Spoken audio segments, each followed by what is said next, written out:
A friend once took me to a famous pet store with a population of rare and exotic birds. In front of each bird cage were specific instructions on the types of food and environment required for that particular type of bird. For example, a macaw parrot requires a diet of seeds, nuts, and berries, with palm nuts being their favorite. A toucan, on the other hand, is an omnivore and can also eat lizards, insects, rodents, and even small birds. While there may be some commonalities in these diets, there is no universal bird diet. Each species of bird has specific quirks that are required for its survival. Like the discovery by Charles Darwin in the Galapagos Islands, each species evolves to fit a particular ecological niche. The marine iguana is the only species of lizard in the world that spends time in the ocean and only lives in the Galapagos Islands. On the other hand, the Komodo dragon, which is the largest lizard in the world, can only be found around the Indonesian archipelago. In the book Blueprint: How DNA Makes Us Who We Are, author Robert Plowman discusses the role of DNA in personality traits. He states, DNA is the only thing that makes a substantial systematic difference in shaping who we are, accounting for 50% of the variance in psychological traits. Genetics is the major reason why people differ in personality, mental health, illness, learning, and cognitive abilities. In a joint university study entitled On the Contextual Independence of Personality, researchers assessed the personality of first graders and followed them into adulthood 40 years later. Christopher Nave, who wrote this study and currently teaches at Harvard Business School, says that we remain recognizably the same person throughout life. This speaks to the importance of understanding personality because it does follow us wherever we go across time and context. In nature, we see that a Komodo dragon can only live on the islands of Indonesia and that a toucan cannot subsist on the same diet as that of a macaw parrot. Why is it that we then expect someone who is born with artistic talent to excel in banking and finance? Why is it that we criticize software engineers as being socially awkward when their abilities clearly lie in the domain of problem solving? One size fits all society. For children from most immigrant families, the choices for career path are clear: lawyer, doctor, or engineer. The motivation for these choices is apparent: high earning potential. A metaphor can be made between society and a rainforest. The same way a toucan fits a particular ecological niche in the rainforest is the same way an individual finds their career path within a society. There are approximately 50 million species that live in the rainforest. Meanwhile, the U.S. Bureau of Labor Statistics tracks over 1,000 different types of job occupations. If you were to ask a group of children what their favorite rainforest animal is, you would probably hear choices such as jaguar and macaw. You would be far less likely to hear about the red-eyed tree frog or the giant anteater. In nature, there is no such thing as a correct answer, but rather particular ecological gaps in which a species can harmoniously exist. Similarly, in society, wherever an occupation exists, there is some need for that role to be filled for society to function. The giant blue earthworm is perhaps not the most glamorous animal, but its role is critical. According to soilassociation.org, worms are integral to soil quality. Worms recycle nutrients, improve soil structure, and repair damaged soil. An article in Jacobin entitled An Ode to Sanitation Workers describes the importance of this type of labor. Without sanitation work, society would literally collapse. The sanitation labor force is the thin green line that keeps our civilization from devolving into chaos. It simply must happen in order for society to continue. While a small set of occupations may receive outsized praise, this is at odds with the actual needs of society. Admiration does not proportionally map to necessity. Many of us experienced this during COVID when lockdowns were imposed, except for critical workers. As a software engineer, I wondered if my job was imperative and if it warranted the overstated salary. Compensation is de facto used to denote the relative importance of various jobs. We say that bankers and lawyers are important, and this matches their high income.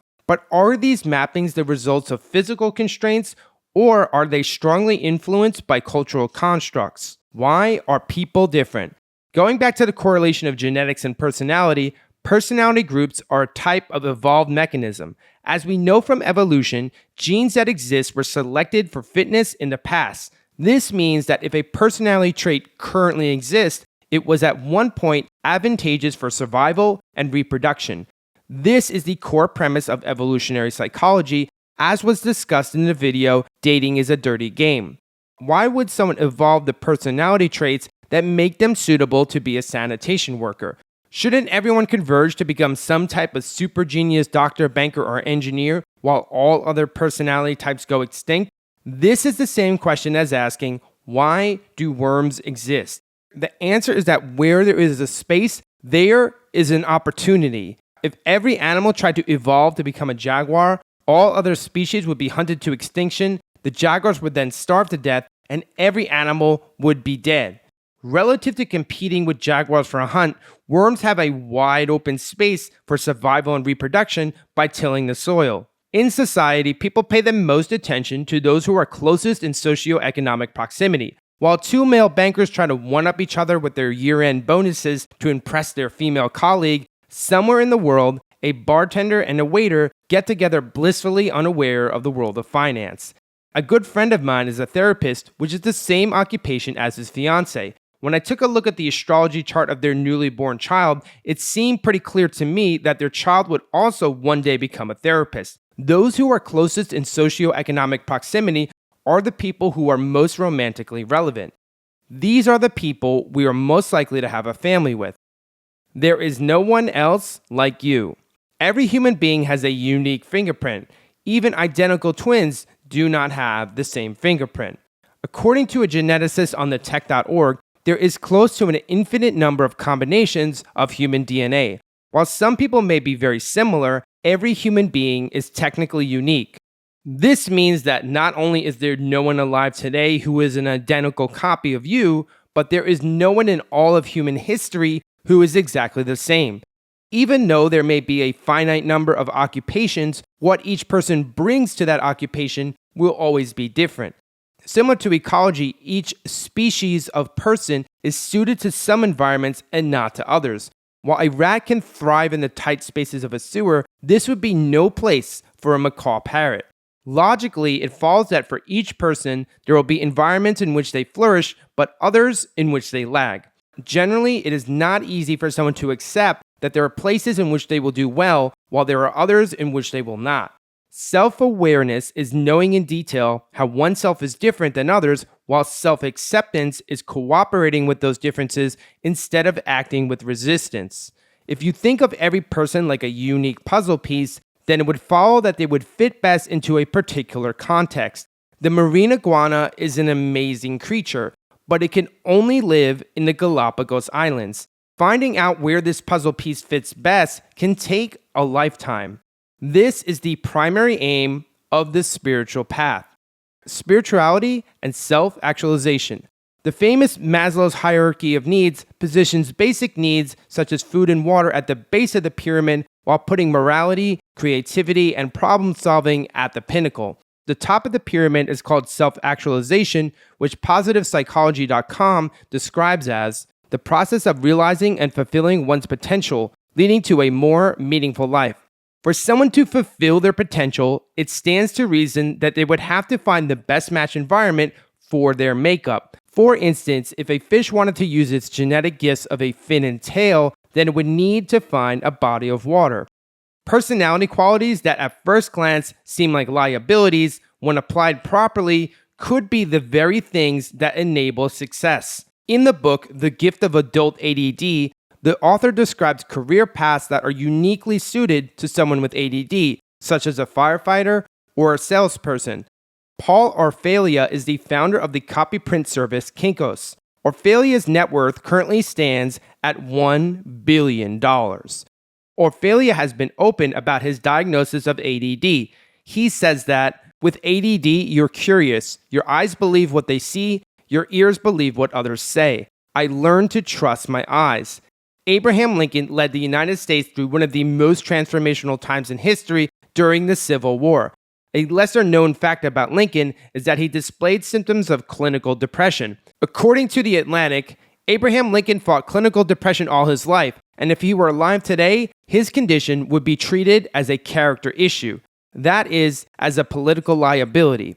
His condition was indeed a character issue. It gave him the tools to save the nation. Self-actualization is the interchange between someone's core personality and where that person brings unique value to the world. This concept is also expressed in Japanese culture, known as ikigai. Ikigai is the intersection between 4 overlapping areas. 1. What you love. 2. What you're good at. 3. What the world needs. And 4. What you can be paid for. Every person is a different species. In the video, How Do Reasonable People Use Astrology?, we outline 6 steps to use divination while maintaining critical thinking.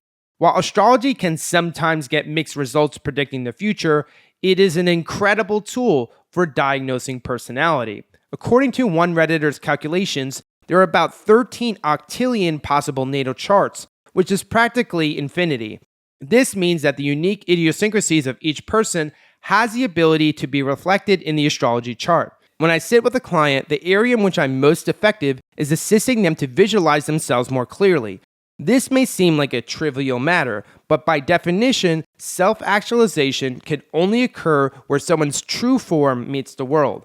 When someone tries to force themselves into a situation that does not match who they are, they may be able to do so for some time, but that situation is unstable at the root. Wherever there is a quarter or midlife crisis, this was probably the result of trying to fit a square personality into a round hole. Only a true match between personality and circumstance is stable over time. Billionaire Warren Buffett is now 94 years old. Buffett read his first finance book at age 7 and bought his first stock at age 11. Buffett maintained his finance career for almost 90 years simply because he is wired at the core for his profession. While not everyone can be Warren Buffett, everyone can gain deeper insight into who they are and the environment that is best suited for them. Jobs that are not the best match are likely to be more easily accessible. However, with enough entrepreneurial spirit and lifestyle design, we can begin to shape lives that match our true potential. Wealth need not be defined as just a number in a bank account. A deeper sense of prosperity can be found when someone builds a life that is meant for them.